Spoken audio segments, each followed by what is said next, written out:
Hello, good afternoon, everybody. Good afternoon. My name is Alfonso Jr. I'm an aspiring dentist, and today I want to talk to you guys about the prevalence of periodontal disease. But before I go into that, I want to just talk about what I learned in Dr. Khan's health experience class, especially in one of the readings. One of the readings talked about oral health, especially the oral health issues in the African community. What I really learned was that gingivitis and caries were the most common amongst young people. But as someone aged, they got periodontal disease because of untreated gingivitis. And I'm going to explain to you guys exactly how you guys get periodontal disease, how periodontal disease occurs, and how gingivitis evolves into periodontal disease. So I'm going to show you my plan here. What is periodontitis?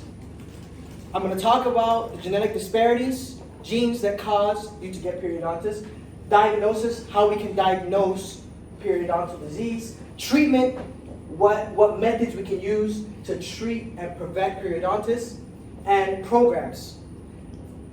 So here we go.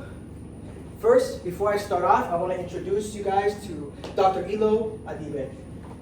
He himself was a Rutgers student, and he went to the Rutgers University of Dental Medicine, which is where I hope I end up in. That's why I'm here in first place. I'm really excited. I was really excited to hear that he was also a Rutgers alum. So essentially, after he pursued a general practice and started, I was really excited because he shared his expertise and explained his thought processes throughout every procedure. He showed me full mouth extractions for advanced periodontal disease. And that was one of the reasons why I decided to make this my question, but I'm going to get into how I went about establishing my question. He showed me complete dentures, removal partial dentures, fixed crowns, bridges, bone grafted to prepare the site for dental implants. Can I have oh, here it is. I got to get ready for this one. Dr. Khan. So, my question that I developed was, why is periodontal disease affecting African American adults aged 45 to 64 at higher rates than white Americans, and why do Hispanics have higher rates of periodontal disease than their African American counterparts? So, in dental medicine, the primary diseases disproportionately affecting African Americans and Hispanics are often overlooked. So I wanted to really focus on the prevalence, Dr. Khan, which is the cases old and new during this during a given period, and advancements of dental care. So rather than waiting for inspiration for my question, I asked the dentist directly, and this is what he told me. He told me that periodontal disease, aka periodontitis, is the most prevalent among African Americans and Hispanics. And he told me he would educate the patient during the hygiene visit, and that ignorance was the most common factor as to why these patients had periodontitis. So this is me and the doctor. His birthday is October 28th, so this is some birthdays over there. And yeah, I also shave. So, what is periodontitis? This is an example of periodontitis. Notice the gum recession here. Along the gum line, the plaque along the edges. And I'm going to get into more graphic images, so prepare yourselves for what I'm going to get into. But I'm going to go all in, because this is what I love. First, before we show, let's get into the causes. History, your family history, your medical history. It can all affect the likelihood of getting periodontal disease. Certain medical conditions, diabetes, cardiovascular disease, HIV, AIDS. We talked about that. Lifestyle factors, smoking, poor oral hygiene, stress, diet. These can all affect your chances of getting periodontal disease. 62.4% of smokers have periodontal disease. 59 people with diabetes have periodontal disease. 53.1% of people who don't floss regularly have periodontal disease. 54.8% of people without a dental visit in a year suffer from periodontal disease. This is very prevalent. So how it starts, all right? Periodontal disease begins with plaque. It's a sticky film of bacteria that constantly forms on your teeth. Over time, this leads to gingivitis, inflammation of the gums. Now, gingivitis is reversible. If you clean properly, if you floss properly, and you brush your teeth, you can avoid gingivitis. Now, Dr. Carr, he told me the other day I had gunk in my teeth. Floss it 2 times a day. Floss it 2 times a day. Why? I don't want gingivitis. How it worsens, right? If gingivitis progresses, it becomes periodontitis, where gums pull away from the teeth and pockets form, leading to further bone loss. Once we get bone loss, there's no going back. What ends up happening is we will lose the teeth. So here's a virtual representation. We can see here healthy gums, the tissue perfectly aligned with the teeth. No pockets here. Very minimal space, about less than 3 millimeters there. Good bone density around the edges of the teeth. What we start to notice with gingivitis, what happens? The gums, inflamed, red. Look at yourselves in the mirror. Look at yourselves in the mirror. Notice if your gums are red. If you flush your teeth and you're bleeding, gingivitis. This is what we start to see. Plaque, calculus. This plaque becomes calculus once it starts to harden. And that's what we start to notice. It starts to evolve into periodontitis. It starts to darken. We can start getting bone destruction. We can start getting pockets on the gingiva. We start losing the bone here, as we can see. Once we get too advanced, my friend, this is where you get it pulled out. This is where your teeth get pulled out. I've seen it myself. I was witness to this. Poor lady, she was so nice. But Dr. Elo Adibe, he calmed her down and he did what he had to do. I'm not joking here. This is something that will affect you guys if you guys do not take care of yourselves properly. I'm gonna show, this is the real life example here. This is what it looks like, my friends. Notice, localized gingivitis, it's hard to tell. You know, the only way you can really tell is the plaque, number 1. Number 2, a little bit of inflammation around the gums. When we get to moderate periodontitis, that's when we start noticing, look, huge pocket, huge amounts of gum recession. Severe gingival inflammation leads to chronic periodontitis. Notice, now the plaque is very apparent. Now the tooth mobility is very apparent. Do these teeth look structurally sound? No. Why? Because you guys did not floss. You did not clean properly. Acute advanced periodontitis, notice the decay, the levels of decay. The levels of bone loss, unrecoverable. Unrecoverable. When we get to here, to chronic periodontitis, then we can start managing it. You get a visit every 3 to 4 months to the dentist, you can start managing it. It's not reversible. Once you get to periodontitis and you have that bone loss, you can't go back from that, my friends. So just understand, you guys should be taking care of yourselves at this stage. 46% of US adults aged 45 to 64 have periodontitis. That means by age 45 to 64, a little less than half of you guys are gonna have periodontitis. Now, that picture didn't look too pretty, did it? You guys have to floss. You guys have to floss and brush your teeth. I'm not joking. Of those 46%, 10.4% have severe periodontitis. And that's the stage where we start removing the teeth. 35.6 have non-severe, mild, or moderate periodontitis. That's when you start to notice that bone loss, the gum recession. That's the part that can be treated. The severe periodontitis, you can't treat that. You gotta remove the teeth. Now let's talk about genetic disparities here. In genetic disparities, we have 2 genes I'm gonna talk to you guys about. The IL-1 gene. It's actually more prevalent in individuals of African descent, and it explains the higher rates of disease to periodontal disease.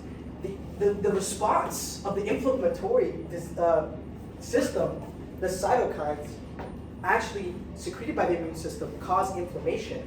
So this can lead to loss of tissue in periodontal disease. And again, this can be seen in defensive beta 1. Defensive beta 1 is similar because you start to notice the same issue, which is in chronic periodontitis, your inflammation causes you to lose tissue. Now here are the statistics. I have statistics here for you guys. We have Mexican Americans, right? 13.4% of them, severe periodontitis. They need to get their teeth removed. 46.4% of them have non-severe periodontitis. This can be treated, but if you neglect it, it's going to come over here. I'm going to show you guys a graph here, this histogram, essentially. And we're going to talk about this histogram.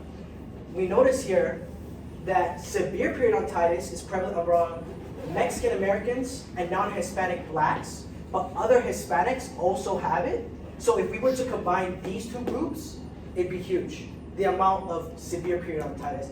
Non-severe periodontitis, Mexican Americans, Hispanics, blacks, they all have non-severe periodontitis. This right here, severe periodontitis, all they need their teeth removed. The total periodontist percent, highest Mexican American, second highest in non-Hispanic blacks. These are all communities that are underprivileged, underfunded. Mexican Americans, they don't have access to the healthcare. Let's go into diagnosing periodontal disease. We start having swollen or puffy gums, bright red or dark red gums, gums that bleed easily. Now, if you guys floss, right? If you guys don't floss normally, what's going to happen is when you start to put in the floss in there, you're going to start to notice it's bleeding. That's a sign of gingival inflammation. That is when you need to consistently start to floss to start reversing the process of gingivitis progressing. You need to floss daily, okay? You start having receding gums. You start having loose teeth or tooth loss. This part here, when you have receding gums or loose teeth or tooth loss, that is when we're starting to get a little too late. A little too late. You let the gingivitis progress towards periodontal disease, this is when you know. These two are 100%, you're gonna have periodontal disease. There's no other way, there's no other explanation, okay? If you have tooth loss, it's probably either severe or moderate, or like high moderate. Here are precursors, okay? Untreated gingivitis allows plaque to harden, like I told you guys. And this forms pockets that harbor bacteria, triggering a deeper infection in the gum tissue. So that's when you start to notice heavy redness, heavy inflammation. You start to notice the swelling around the gum line.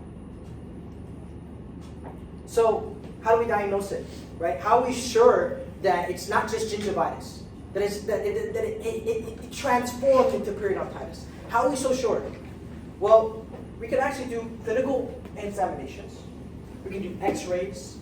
We can use a period probe to check how deep the pocket is. If it goes past 3 millimeters, and this is something Dr. Elo Adibe taught me, if it goes past 3 millimeters, it's done. It's in periodontal disease mode. We already lost a lot of bone. The pocket is way too big. Okay? If there's tooth mobility, we can assess the looseness of the tooth, and we can determine, okay, this is periodontal disease. When you start having tooth mobility, you have that bone loss, right? So let's go into treatment, right? We have localized treatments, we have systemic treatments.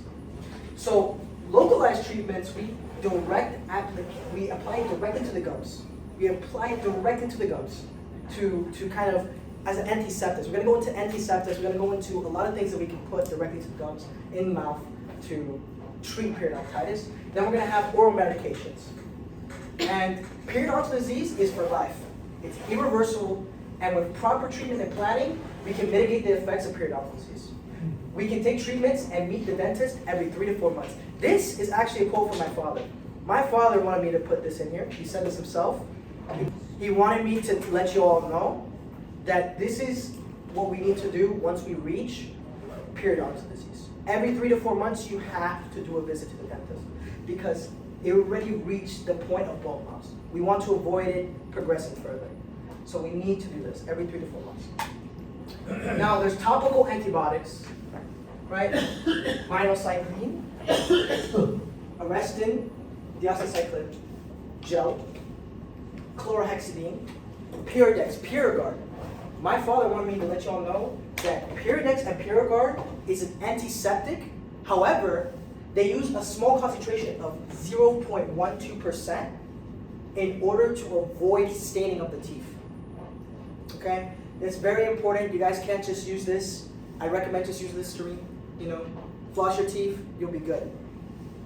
Now let's go into oral antibiotics. Right? We have amoxicillin, metronidazole, deoxycycline, prescribed for widespread periodontal infections to reduce the inflammation and the bacterial load. Okay? We want to inhibit enzymes. We want to inhibit tissue destruction. So these host modulating agents, right? Avoid that. Ibuprofen, aspirin. These things all lower inflammation, and it can also help mitigate the effects of periodontal disease. Because of all the bacteria that's in your mouth, your immune system response is attacking it, and that can cause a lot of discomfort. It can cause a lot of side effects. So these can all be used to deal with it. So how do we prevent it? We know what treatments we need to do to mitigate the effects, but how can we prevent it? Well, we need to adopt a healthy lifestyle. We need to eat a balanced diet. We need to quit smoking, and we need to stay hydrated. We need to maintain regular visits and be aware of the risk factors. We need to practice consistent oral hygiene.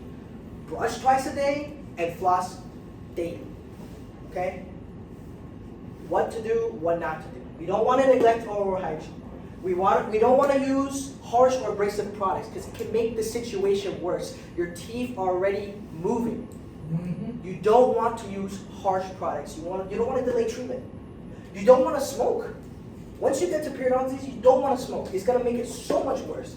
We don't want to consume excess sugary or acidic foods. This is going to feed the bacteria. Mm-hmm. It's going to increase the plaque load. And if we already have bone loss and periodontal disease, woo, you're going to lose a lot more.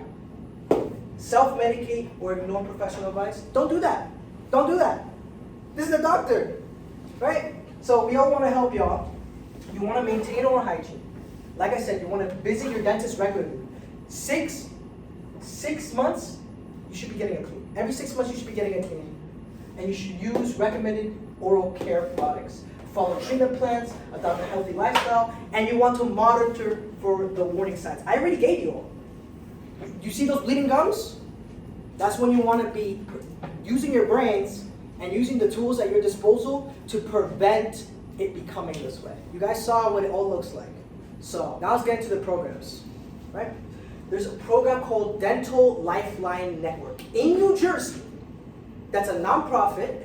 It has volunteers and volunteer dentists and laboratories that help those in need. And there's a lot of awareness programs. There's a lot of support for low-income and uninsured patients with this program. Through 562 volunteers, dentists, and 101 labs, they've donated over $28.9 million in care. Okay? These are the areas it serves. North Jersey, South Jersey. These are all the areas I listed out. I'm not going to all read it. But we know North Jersey, South Jersey. They've had a Lifeline Heroes Challenge. They sought to raise $500,000 to provide 1,100 veterans with donated comprehensive dental care. They have DentaChecks, which is like a coupon package with free samples and special offers from dental supply companies to encourage healthy gum habits. And now let's go into my program. So my program is the Newark Dental Outreach. And the reason why I chose Newark is because we have a dental school, Rutgers Associated at Newark, which is the one I want to join, right? That way we can have plenty of volunteers that are willing to participate and help those in need. So it's a nonprofit organization It's dedicated to providing free, comprehensive dental care, education to underserved African American and Hispanic residents. Okay? By partnering with local dentist professionals and community organizations, NDO aims to improve oral health outcomes and enhance the quality of life for these communities. So like I said, we have the dental school in Newark where we can get plenty of volunteers. But it's not just that. It also has to do with the population, the ethnicities of the population. The majority of the population being Hispanic or Latino, Black or African American. This is the area that I want to target, the area that I want to help. Is the area that has the least amount of access to affordable healthcare, access to help. So this is why I targeted Newark. Easy volunteers, dental school volunteers, good to go. Now, we have fundraising initiatives, right? I'm thinking of hosting a community dental fair where I will have a community center or park in Newark, offer free basic dental checkups, oral hygiene education, prevention kits with toothbrushes, floss, toothpaste. Partner with local business or dental supply companies to offer sponsors. So in partnering with Rutgers Newark Dental School and raising awareness, we aim to give 45% of the community dental fair profits to uninsured dental patients in New Jersey, Newark especially. So here's my budget. We have a director, we have a finance manager, we have a volunteer manager / hirer. So this person is gonna be putting in the work to get as many volunteers as possible. The director is gonna be running everything, and the finance manager is gonna be looking at all the monies we got. The supplies. Now, there's a big range of supplies. Dental supplies are not always consistent. It depends also the company that you're getting it from. So I gave a range here. In my calculations, I used the highest range in order to be able to calculate it. We have periodontal probes. When you check in order to check the pocket, we use periodontal probes to see how deep the pocket is. Once we get past 3 millimeters, like I said, we have periodontal disease. Mouth mirrors, ultrasonic scalers, curettes, polishing paste and cups, topical antibiotics, gloves, masks. These are all things that we need in a practice. So now we're gonna spend money into publicity. And this is where we're gonna get the most out of our monies. It's gonna be through fundraising funds, billboards, brochures. We want to make sure that our name is out there so that any dentist that's willing to help communities in need is willing to volunteer.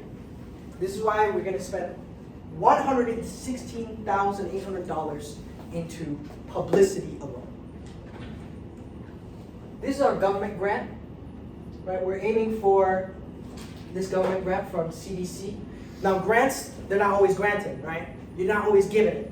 So I made sure that I had as many possible ways of getting income as possible. So in case we don't get it, we're good to go still. We have the Delta Dental of New Jersey Foundation Smile Grant, $25,000. And then we have the NDO sponsors, Henry Sheen, Patterson Dental, Benkel Dental. Not only are they gonna give us money, they're also gonna give us plenty of supplies. They're gonna donate. So here are total expenses that I calculated. And here's the total funding that I estimated. This is the amount of money, almost $200,000, that is the difference. This gives us a nice safety net. In case any one of the grants don't come through, we're still able to proceed with our plans. Any of the leftover money that we acquire is going to be allocated into buying more supplies and maximizing the funding for uninsured Newark residents. You guys have any questions? Any questions?